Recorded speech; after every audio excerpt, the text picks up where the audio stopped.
Bienvenue sur Chronique Branchée. Chaque jeudi, retrouvez Raphaël pour 15 minutes d'histoire, d'infos et de découvertes. Restez avec nous, ça commence maintenant. Allez, on est parti pour l'épisode 40. Salut les copains, bienvenue sur Chronique Branchée. J'espère que vous êtes heureux et heureuses, où que vous soyez en France. Il fait très très chaud cette semaine, donc vraiment faites attention à ne pas être trop exposé à la chaleur, c'est important pour vous préserver. Nous on est ensemble en tout cas avec un peu de fraîcheur dans cet épisode 40. Déjà pour démarrer, je voulais quand même vous remercier de nous écouter chaque semaine, d'être nombreux et nombreuses à être là, fidèles au poste, parce que c'est très très important. Donc merci à vous tous pour vos soutiens, vos commentaires. D'ailleurs, si vous êtes nouveau et que vous venez de nous rejoindre, n'hésitez pas si vous voulez commenter nos épisodes, nous faire des petites suggestions, des petites remarques, des petites critiques. N'hésitez pas à nous les faire dès maintenant. J'attends vos messages sur le compte Insta de Chronique Branchée. Ça s'appelle Chronique Branchée tout simplement. Simplifiez-vous la vie. Vous allez donc sur Instagram, vous cherchez Chronique Branchée tout collé au pluriel et vous nous trouverez directement. Donc vous pouvez nous suivre nos épisodes bien sûr, et évidemment nous envoyer des petits messages. Vous avez aussi la possibilité de recevoir à chaque nouvel épisode un petit rappel dans votre boîte mail. C'est fiable et sécurisé. Vous allez dès maintenant sur chroniquebranchée.com, vous avez la newsletter, vous pouvez la rejoindre dès maintenant. Vous mettez votre adresse email, vous cliquez sur je m'abonne et vous recevrez un mail à chaque épisode. Ça franchement, si vous êtes un peu du genre à oublier les épisodes, ou si même vous voulez un petit rappel, eh bien n'hésitez pas, c'est gratuit, ça ne coûte rien et c'est sécurisé. On vous envoie pas tous les 4 matins de la pub, parce que c'est vrai qu'on en a marre des sites qui nous envoient de la pub tout le temps dans nos mails. Donc ne vous inquiétez pas, vous serez vraiment tranquille. Bon les copains, c'est parti pour l'épisode 40. Je suis vraiment un peu je sais pas, mais je suis content qu'on arrive à l'épisode 40. Là on s'arrêtera au 41 parce qu'il va rester un épisode encore la semaine prochaine. Après on aura terminé pour cette saison, mais je suis j'arrive pas trop à m'en rendre compte. Le temps passe trop vite justement. Je vous invite à écouter l'épisode là-dessus justement de Chronique Branchée, mais c'est vraiment une fierté de se dire qu'on est déjà à l'épisode 40. Ça fait plaisir. Bon les amis, c'est parti donc pour notre épisode. Alors regardez vos mains une seconde, touchez la table devant vous ou le tissu de vos vêtements et sentez la texture, la température, la solidité. Pour vous, tout ça c'est réel, c'est de la matière, des atomes, du concret. Et maintenant, repensez aux derniers jeux vidéo auxquels vous avez joué. Donc ça peut être il y a très longtemps, ou hier, aux derniers jeux vidéo que vous avez joué, que ce soit Fortnite, Minecraft, Gran Turismo, tous les jeux vidéo qu'il existe, ou même un jeu en réalité virtuelle. En fait, quand vous êtes dans le jeu, les décors ont l'air solides, l'eau coule, les objets ont un poids et les personnages réagissent. Pourtant, vous savez pertinemment que tout ça n'est qu'une suite de 0 et de 1, code informatique projeté sur un écran, bien sûr. Et si je vous disais qu'il y a une chance sur des milliards pour que notre univers tout entier, avec ses étoiles, ses océans, vos amis et même ce podcast que vous écoutez, ne soit rien d'autre qu'un jeu vidéo ultra sophistiqué? Et si nous étions tous des lignes de code dans l'ordinateur d'une civilisation du futur? Vous imaginez? Aujourd'hui, pour ce 40e épisode de Chronique Branchée, on va explorer ça justement. On va s'attaquer au plus grand mystère de notre existence, la théorie de la simulation. On va voir que ce qui ressemble à un scénario de film de science-fiction est en réalité une hypothèse prise très au sérieux par des physiciens, des philosophes et même des milliardaires de la tech en fait. Donc accrochez-vous bien parce qu'on va aujourd'hui dans cet épisode faire bugger la réalité, je vous le dis. Alors déjà pour comprendre où on en est arrivé là en fait, il faut faire un petit bond en arrière dans notre propre histoire technologique. Alors, en 1972, le premier jeu vidéo grand public voit le jour. Il s'appelle donc Pong. Et c'est 2 rectangles blancs et un carré qui se déplacent sur un fond noir pour simuler une partie de tennis de table. Vous imaginez, parce qu'à l'époque, c'était révolutionnaire. Bah oui. Mais visuellement, c'était vraiment basique. Voilà, on peut se le dire. Alors qu'aujourd'hui, à peine plus de 50 ans plus tard, on a des jeux en 3D qui sont photoréalistes, des casques de réalité virtuelle qui nous font plonger complètement dans des mondes en 3 dimensions et des intelligences artificielles capables de générer des dialogues qui sont en temps réel, qui sont quand même assez réalistes. Donc 50 ans, vous imaginez, à l'échelle de l'histoire de la Terre, c'est rien, c'est moins qu'un battement de ciel en fait.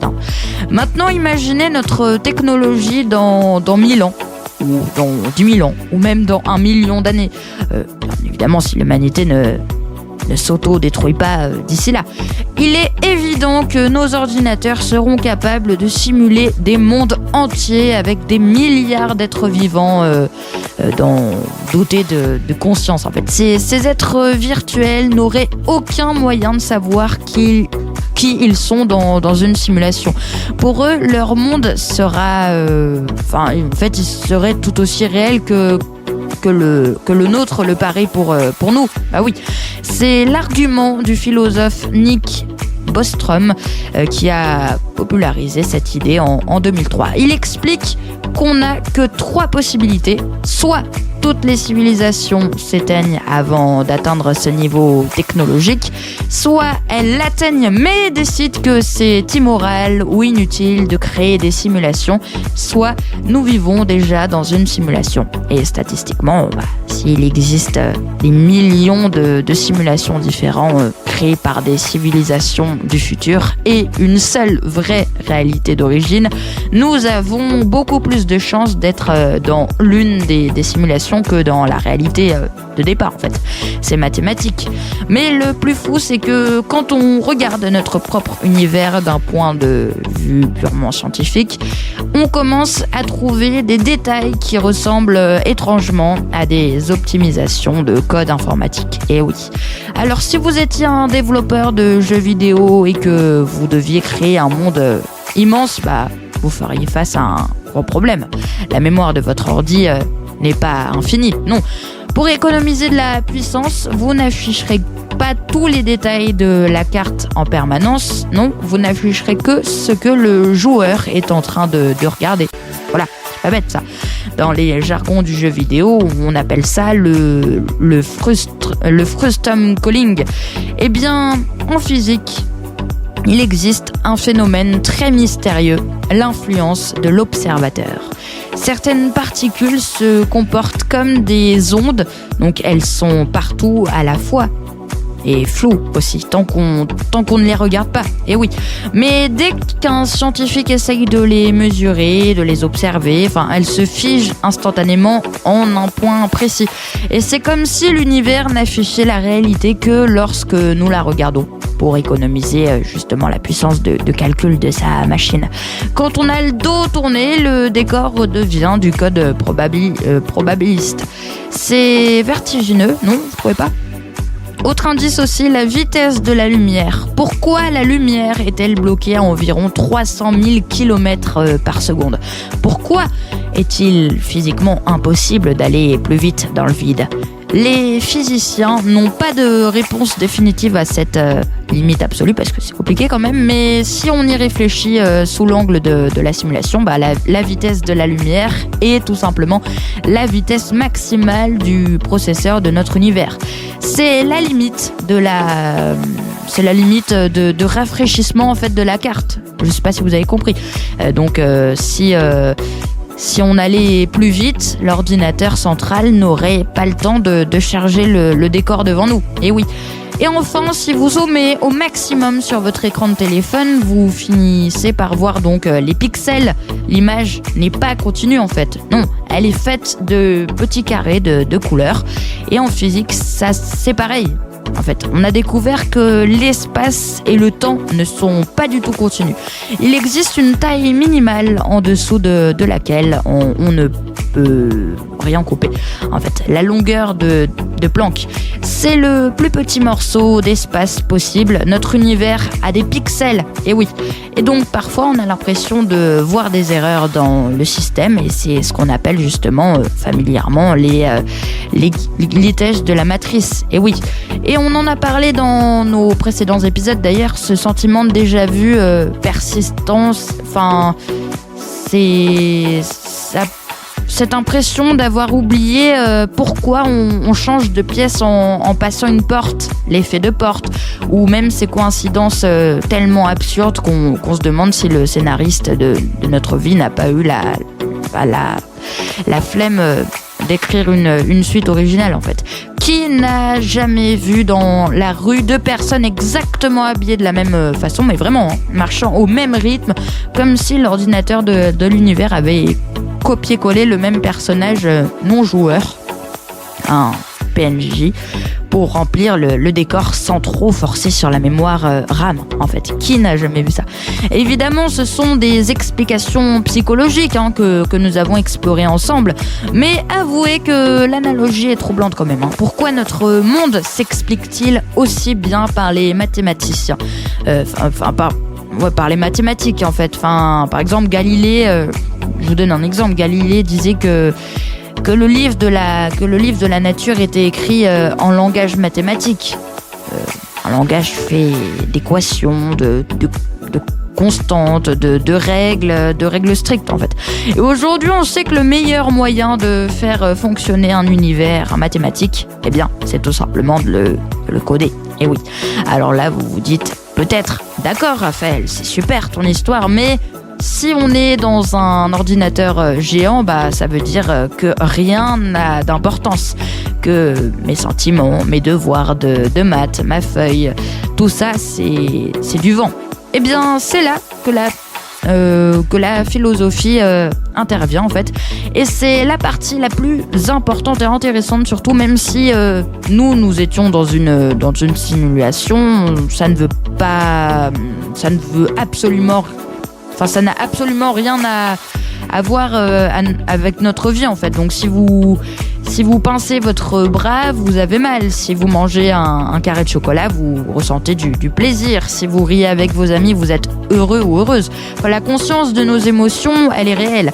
Que les impulsions électriques qui créent ces sentiments proviennent d'une réaction chimique entre des neurones ou d'un processeur quantique dans le futur, le résultat pour vous est exactement le même.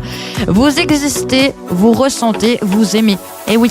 Et au contraire, voir la vie comme un jeu vidéo peut être une magnifique libération aussi, parce que dans un jeu, quand vous ratez un niveau, vous ne baissez pas les bras définitivement. Vous apprenez de vos erreurs, vous appuyez sur recommencer et vous réessayez avec une meilleure stratégie. Et oui. Et si la vie est un jeu géant, alors le but n'est pas d'être parfait ou d'accumuler des points virtuels sous forme d'arguments ou d'objets rares. Non.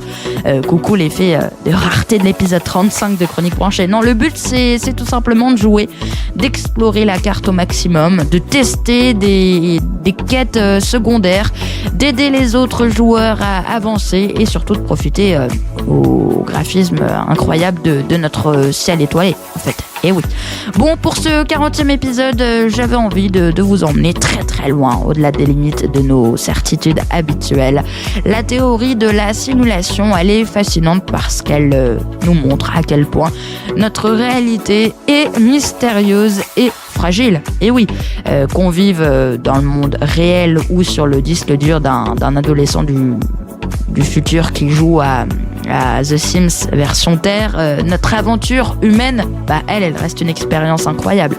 Alors continuez à explorer les racines, un peu les recoins de votre vie, si on peut dire ça comme ça. Amusez-vous. Ne prenez pas les règles du jeu trop au sérieux, bien sûr, et surtout, n'oubliez pas d'apprécier la partie. Et oui. Bon, un immense merci à vous tous encore d'être là, fidèles au rendez-vous chaque semaine depuis maintenant 40 épisodes de Chronique Branchée. C'est grâce à vos écoutes et vos retours que ce podcast continue d'exister, je le redis, mais c'est la vérité, hein, que ce soit dans le monde réel ou virtuel, bien sûr. Bon, prenez soin de vous, restez connectés, on se retrouve bien évidemment très vite pour le prochain épisode, donc jeudi prochain, et d'ici là, attention aux bugs de la matrice. Allez, prenez soin de vous, en tout cas, je vous fais de gros bisous et je vous retrouve la semaine prochaine pour un nouvel épisode. Bye bye!